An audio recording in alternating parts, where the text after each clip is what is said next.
All right, cool. So for you watching this, I am sure you have been in positions on sales calls where you were unsure how to exactly establish value and in addition to that authority while talking to a potential client or a prospect. And this is tough. There are certain positions that can be sticky, that can be tough to navigate. And if you don't know what to do or what to say or how to go about it, then you're almost certain to lose the sale.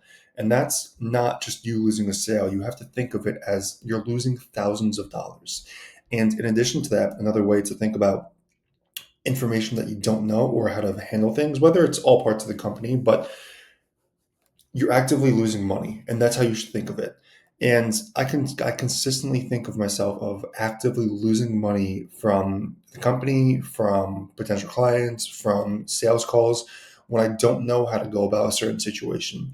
And that instills urgency and the need to grow, the need to learn more info at a rapid rate because the only thing really stopping you from where you want to be is just simply inputs and information. That's it. And as simple as it might sound, doing things is a lot harder than just simply saying it. And so, establishing value and authority on sales calls. I am in the contracting niche. I work mostly with roofing companies, and these people are not that emotional. Or yes, they are emotional, but on sales calls, they just got done with a long day's worth of work. They're not in the mood for some shitty salesperson, and so it's truly about establishing gaps in where they're currently at and where they want to be. And exactly why it's called a discovery is meant for the because it's meant for the prospect to discover the truth about their situation.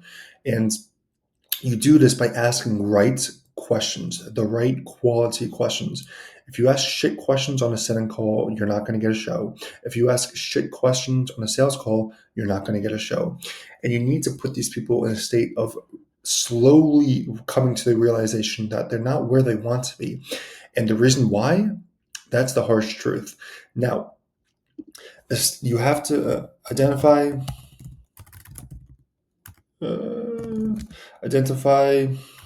why can't I type? The reason why they identify the reasons.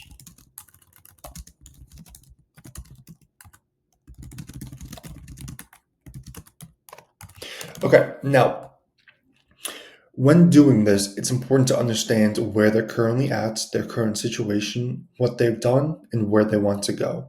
And one of the impact questions, you have to ask impact questions. And one of the impact questions you have to ask when trying to find this gap is what kinds of impact has that had on the company? Now, this is when you're actually discussing the lack in lead flow and what they're currently doing and what their current strategy is.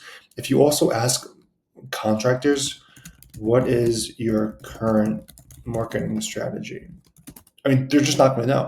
I mean, for the most part, people don't really true have a clear, precise goal, and a clear, precise goal will allow you to cut through the noise and what you're doing as well outside of sales calls. Now, these are a couple questions I like to ask. And in addition to that, when we talk about heaven, which is the future, and I spoke about Aaron Burroughs' 10-step framework in one of my earlier videos, but you want to discuss heaven. And in that heaven, you're going to ask, where do you want to be? And ask in the short term, realistic 6 to 12 months or next few months, where do you want to be? And you have to get them to be specific. Get them to be specific. And one of the questions I like to ask after this is, why haven't you gotten there already? And this, a lot of times people don't understand that they could be the problem. And sometimes in response to this question, some people might be like, lack of lead flow.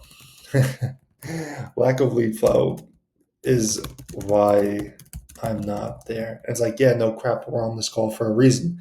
And this isn't the problem. The problem is finding out why there is a lack in lead flow. And then having them realize what they aren't doing having them realize what they are doing isn't sufficient enough for where they want to be.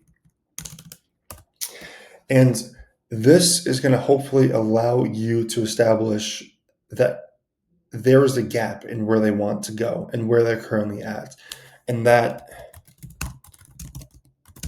you are the solution, and that you are the solution to their problems if you can help, which for the most part, if you are in the contracting niche, you can help for the most part.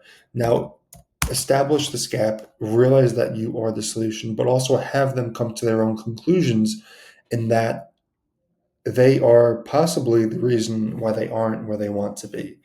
And so also I like to frame this as